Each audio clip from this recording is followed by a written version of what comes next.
everybody, welcome to a Mancave Minute podcast. This is episode 5. I'm your host, Steve V.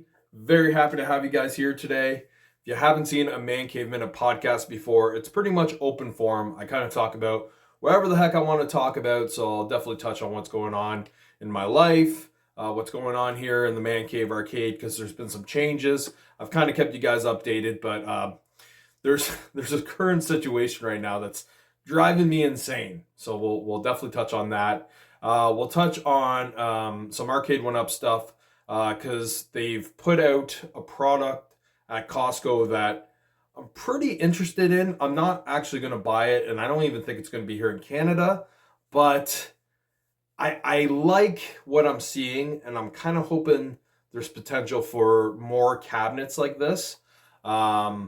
If it's even technically a cabinet. It's actually a pub table. So I don't know if you could technically call it a cabinet, but it's the Arcade1Up pub table. It's the class of 1981. So we're definitely going to touch on that because I actually think it's fantastic. We'll also touch on that leak of the claw machine.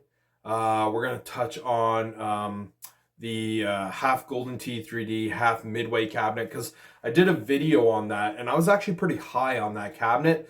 But my opinion's gone down a little bit because I was mainly going off the box when I made the video. That's all we kind of had to go off of at that time. But since then, there's been display units at Costco's. Some people have actually got this cabinet into their home and tried it out. And since seeing those videos, my opinion has changed slightly. So I'll let you guys know what I think of that cabinet. And we'll talk about some TV shows and movies.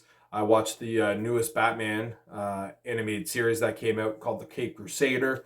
Got some opinions on that. I saw Deadpool and Wolverine. Got some opinions on that.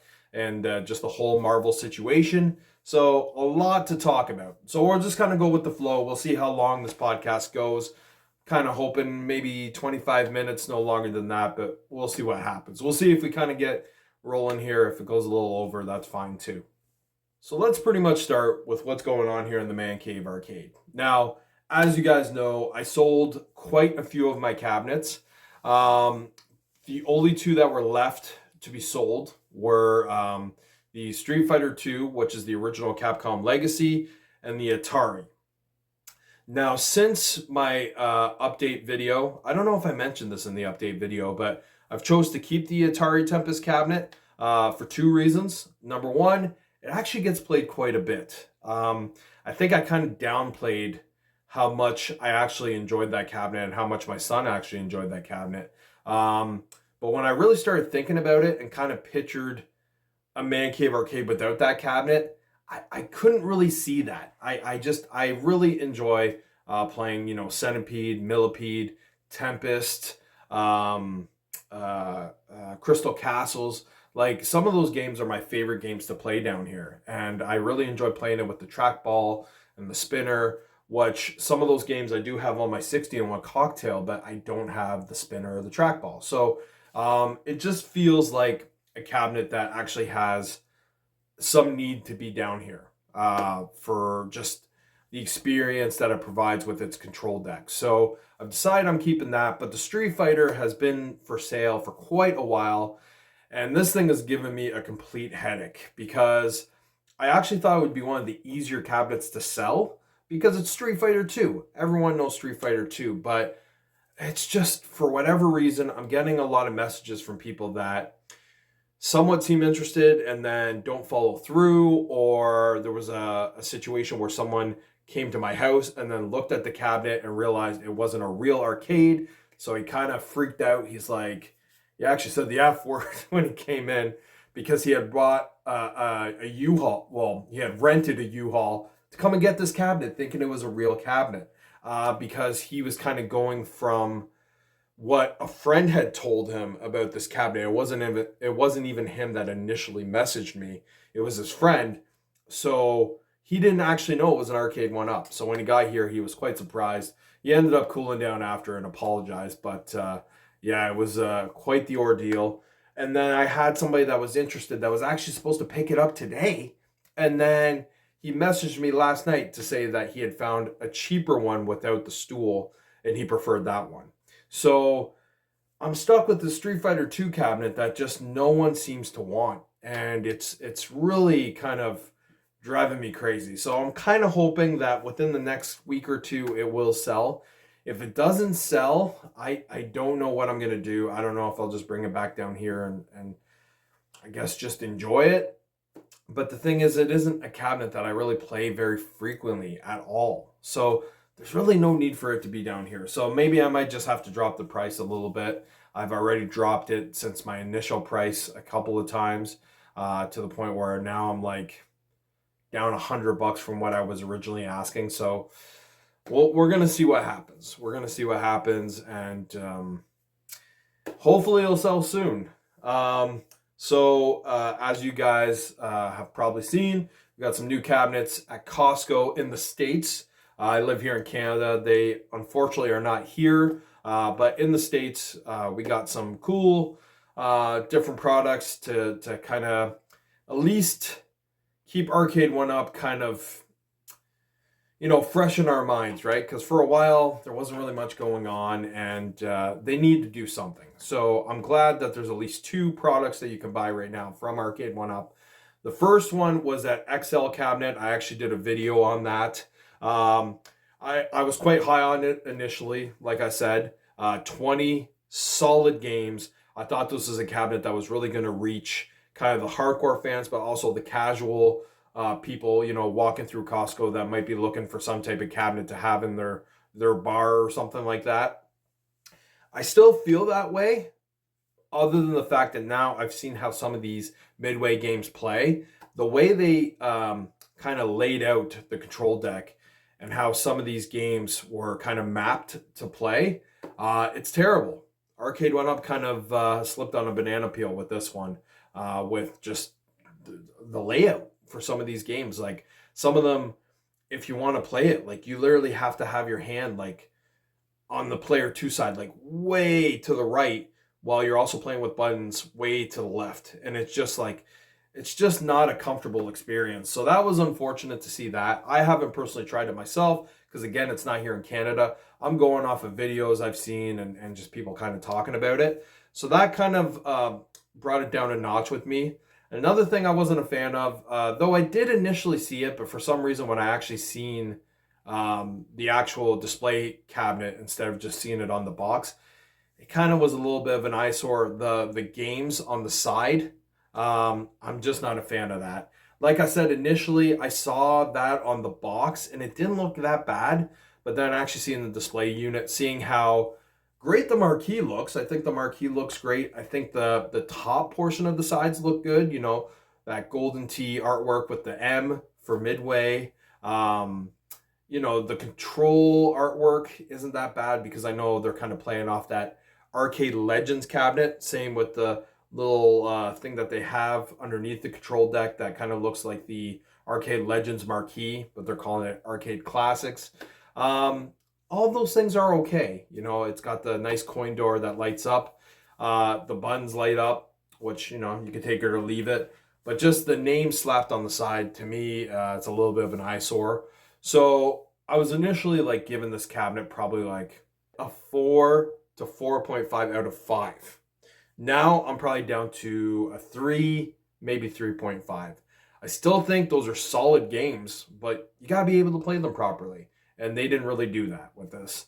But obviously, the Golden Tee games and the, Shuffle Shot and Bowling played great. There's the Wi-Fi for leaderboards. I really do like that marquee. I think the half and half marquee, I think they did a great job. There is some positives to this cabinet. And then it's an XL. It's got that big form factor. I'm not a fan of the XL cabinets. I like the Deluxe. But now seeing what they're doing with these new Deluxe cabinets, I don't know. The XL looks pretty intriguing to me, because these slim Deluxe cabinets, like I know they've only done the NBA Jam, but that was enough to kind of turn me off if that's what they're going to be doing going forward with the Deluxe cabinets. I like the old Deluxe form factor, like what I have behind me with, the Pac-Man and the Class of 81 there. I want my cabinet to look as close to the real cabinet, as possible.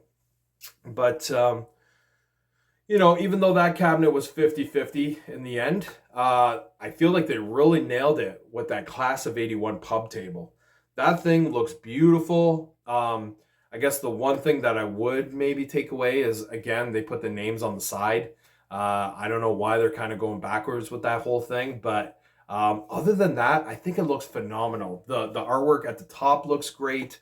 The artwork on the side, the Miss Pac-Man on one side, the Galaga on the other side. The Miss Pac-Man, they went with the black, but normally I'm kind of a stickler for the blue, but this kind of works for this.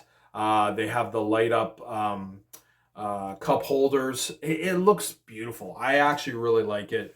It's got 12 games. It's pretty much the same as Class of 81, other than they did take away, I don't know if it's King of Balloon that they took away and then put is it Pac-Mania? There was something that was switched there. But it's a solid game list either way. I don't know if it has Wi-Fi. I forgot to check that. If it does, I mean, this thing is like a must-have, in my opinion, if you don't have some type of Namco cabinet. For me, it's not available here in Canada. Even if it was, I do have a cocktail table already. It's one of the higher cocktail tables. And I got 2 Namco cabinets. So it's kind of pointless for me to buy. But I love like anything Namco that kind of plays to that 80s vibe, that I would kind of want to buy this anyways and maybe put it in a different room. I would probably have to be talked out of that by my wife because I know that's crazy, but I don't know. I just really like the way it looks. I think it's a phenomenal product. I think Arcade1Up did a great job with this, and I hope they sell a ton because I feel like these pub tables, it's just a solid form factor. I really like it, and I feel like it's a great thing to have like in anybody's game room or bar or whatever. It kind of is a form factor that has multiple uses, right? You can use it as a pub table, and put things on it. Use it as like an entertainment area for people to kind of sit and chill and play games, or you could just have it as literally a cabinet. It's just a cabinet that you can obviously stand at or sit at, what you can also do with these. So there's multiple uses with this form factor, and I really like it. The last thing Arcade1Up related was we got that leak prototype of the claw machine when they were doing a live on Instagram. Some people are pretty excited about this. It's not really something that's for me, because I feel like, it's a cool thing to kind of have in your space, and it's something that would definitely be a wow factor for somebody to come down and be like, oh my God, you got a claw machine, and then they would try it, and it would just be this like cool thing for, a couple of minutes. But for me, I feel like if it's not something that you can really get a lot of play from down the line, and it really just is more like an aesthetically cool thing to have in your space, I'm not saying it's not worth buying. Those things are worth buying. They just have to be priced right. And I feel like if Arcade1Up were to ever actually put it out and it wasn't just a prototype, that thing would be priced so freaking high, it would just be pointless with the amount of times that you end up using it. That would be my only thing. I don't know if they would actually put some product in there that you could like try to get with the claw machine. I mean, it's cool. It's definitely cool. I can't deny that. I just don't know if whatever price tag they would throw on this thing would be worth, purchasing. Is the juice really worth the squeeze with the amount of times you would use this thing?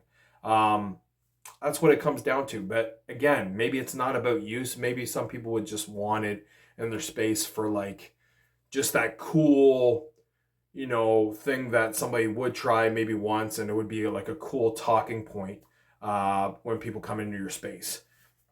I don't know. I mean, Arcade1Up is definitely trying to kind of reach different demographics and try to make something for everybody. So I know this is something that there are people that are interested in picking something like this up. So I get it. But if it were to actually come out, I feel like they would have to price it right. And that's where I feel like they're going to lose people, because it won't be priced right. It'll be priced very, very high. So time will tell whether this actually comes out. I think at the end of the day, it's probably just a prototype that just we got the pleasure of seeing, and that's kind of where it ends. But time will tell. Time will tell. I guess they're probably going to pay attention to see how many people actually start talking about this and really gauge where the interest is. But I don't know. I feel like the price is probably going to be a huge factor in this, and I don't think they're going to price it properly. And plus it is pretty big, and you know how Arcade1Up is. The bigger it is, the more expensive it's going to be. So that's kind of my take on that. What else is going on? I did watch that new Batman, the Cape Crusader on Prime. I gotta say it was solid. Like, I would give it a good 7.5 out of 10. I'm a huge Batman fan, so this was like a must watch for me. It definitely had some elements of Batman the Animated Series, but I feel like they wanted to take some elements of that and then kind of start building this new universe around this 1940s Batman. And some things worked, some things didn't. I definitely enjoyed it more than I thought I would, but they almost lost me at the beginning when they ended up gender swapping the Penguin. They made the Penguin a female. She was like this like mob boss, but then was kind of like moonlighting as like this person that had the ship that was hosting these lavish parties, and she was like this 1940s singer that was like someone that people were like attracted to and whatever, when really at the end of the day, if you looked at this character, like, it was not an attractive character by any means. It was kind of weird, in my opinion, to see the Penguin doing the things that the Penguin was doing, but again, it was a woman, but it didn't look like a woman to me, other than the fact that she had lipstick. I don't know. It just kind of sat a little weird with me. But after I got past that episode, and I'm not saying that episode was bad, but just the Penguin is so established in my mind as a male, it was just hard to get past that for me. But then after that, when I started watching all the other episodes, I started getting more intrigued in the show. They started kind of connecting with me a little bit more. I would say halfway through the season, probably episode 5 going forward, I thought it got really good. And I ended up really enjoying the show at the end of the day, and I'm looking forward to seeing a season 2.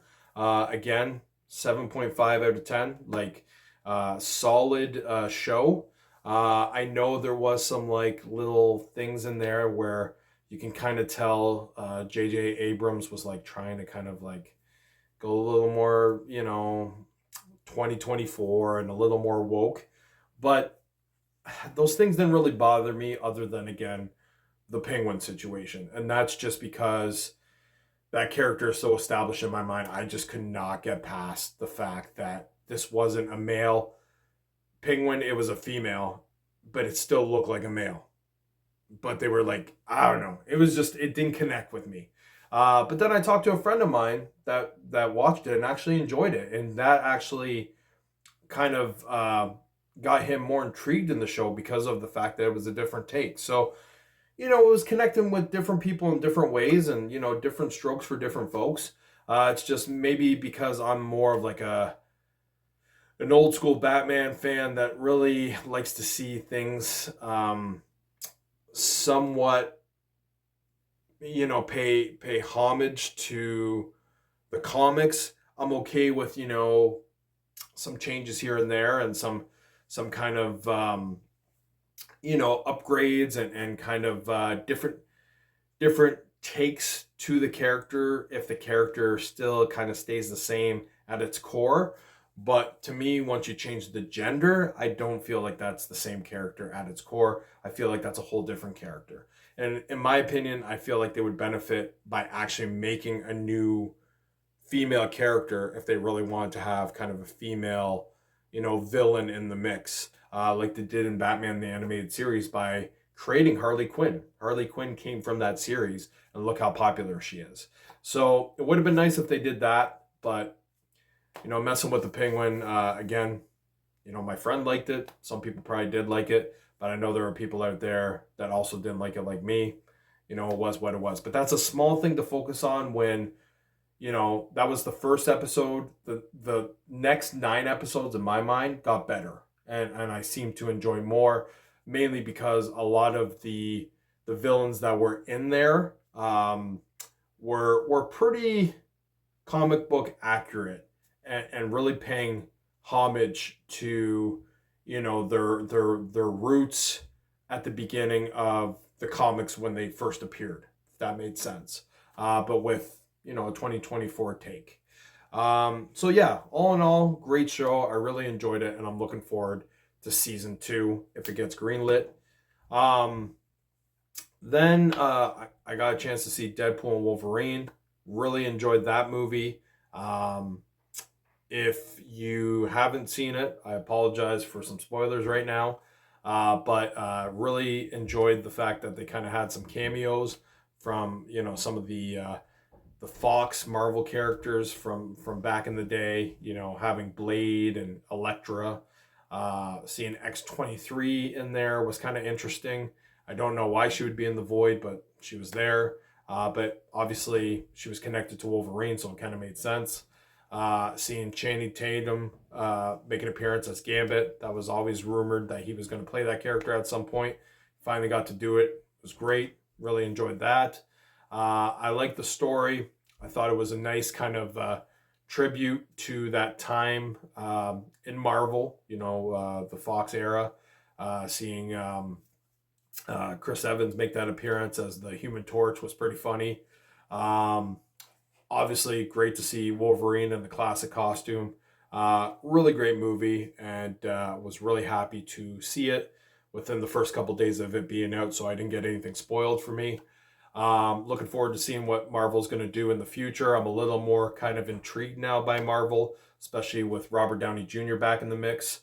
I'm kind of interested to see how they make him Doctor Doom.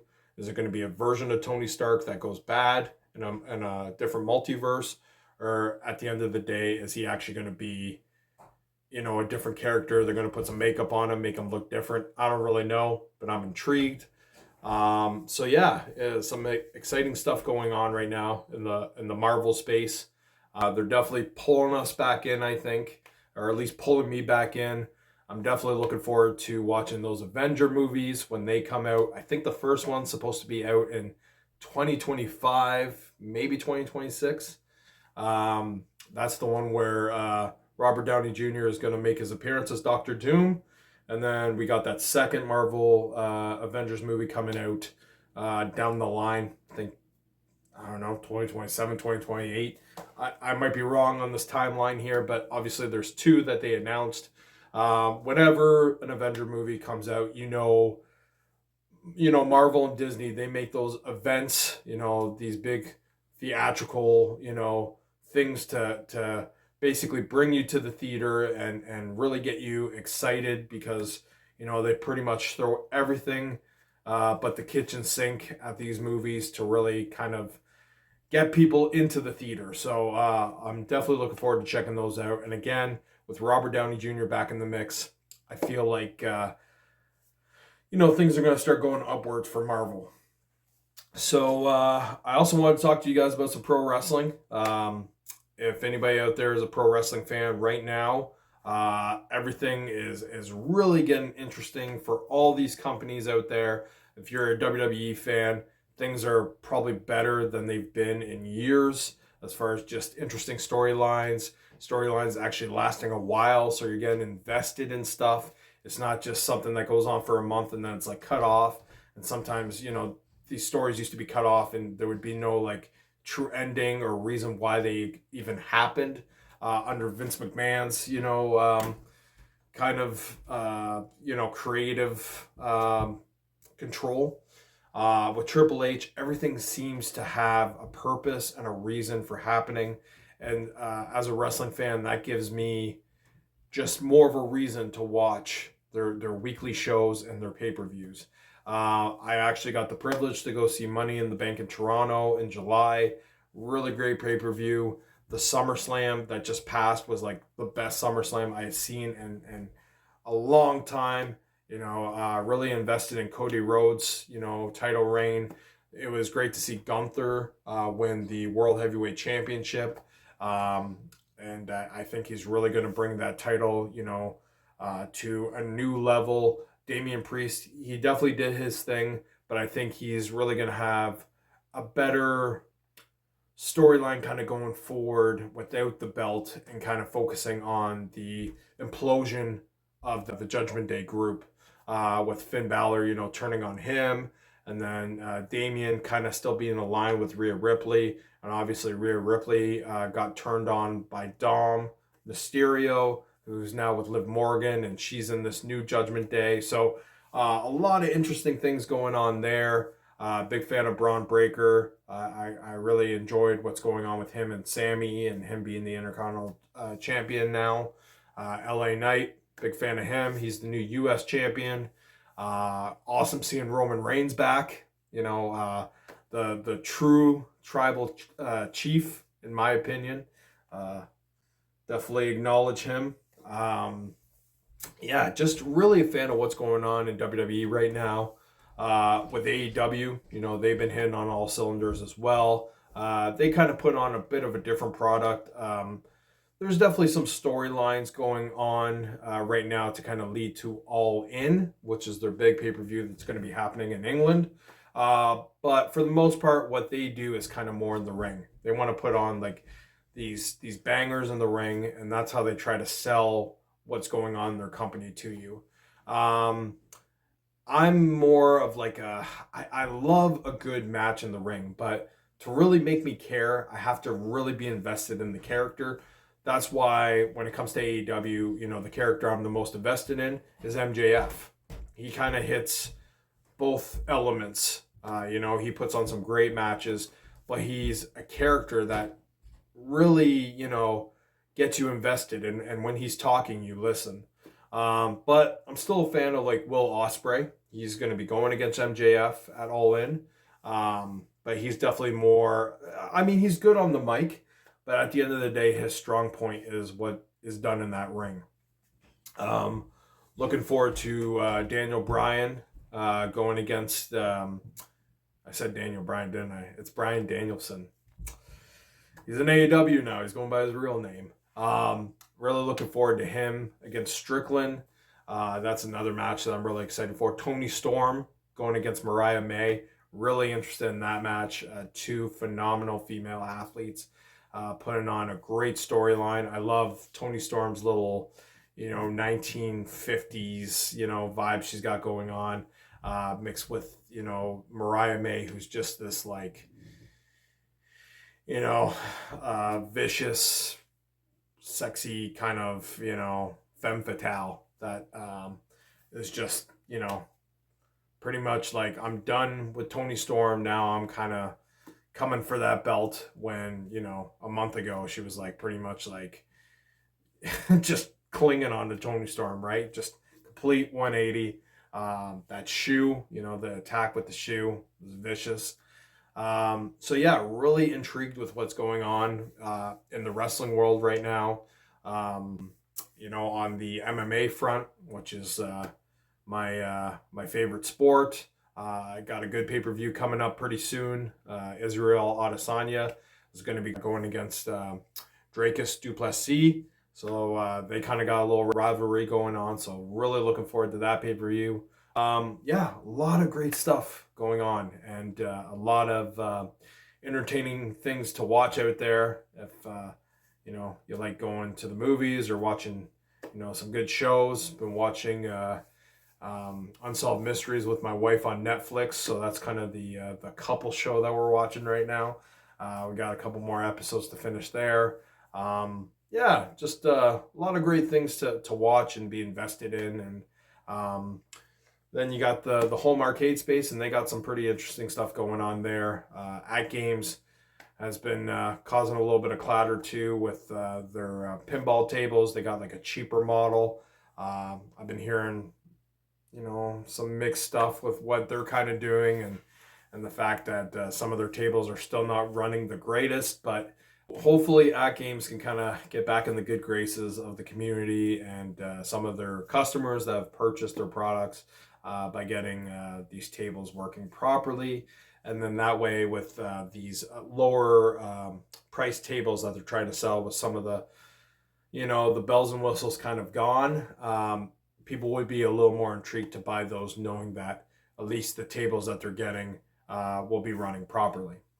So I've took enough of your guys' time. So thank you so much for watching this Man Cave Minute podcast. I'm your host, Steve V. It's been a pleasure. Have a fantastic day. And as always, I appreciate you guys supporting the channel and watching the content. It means the world to me. So thank you. I'll see you guys very soon.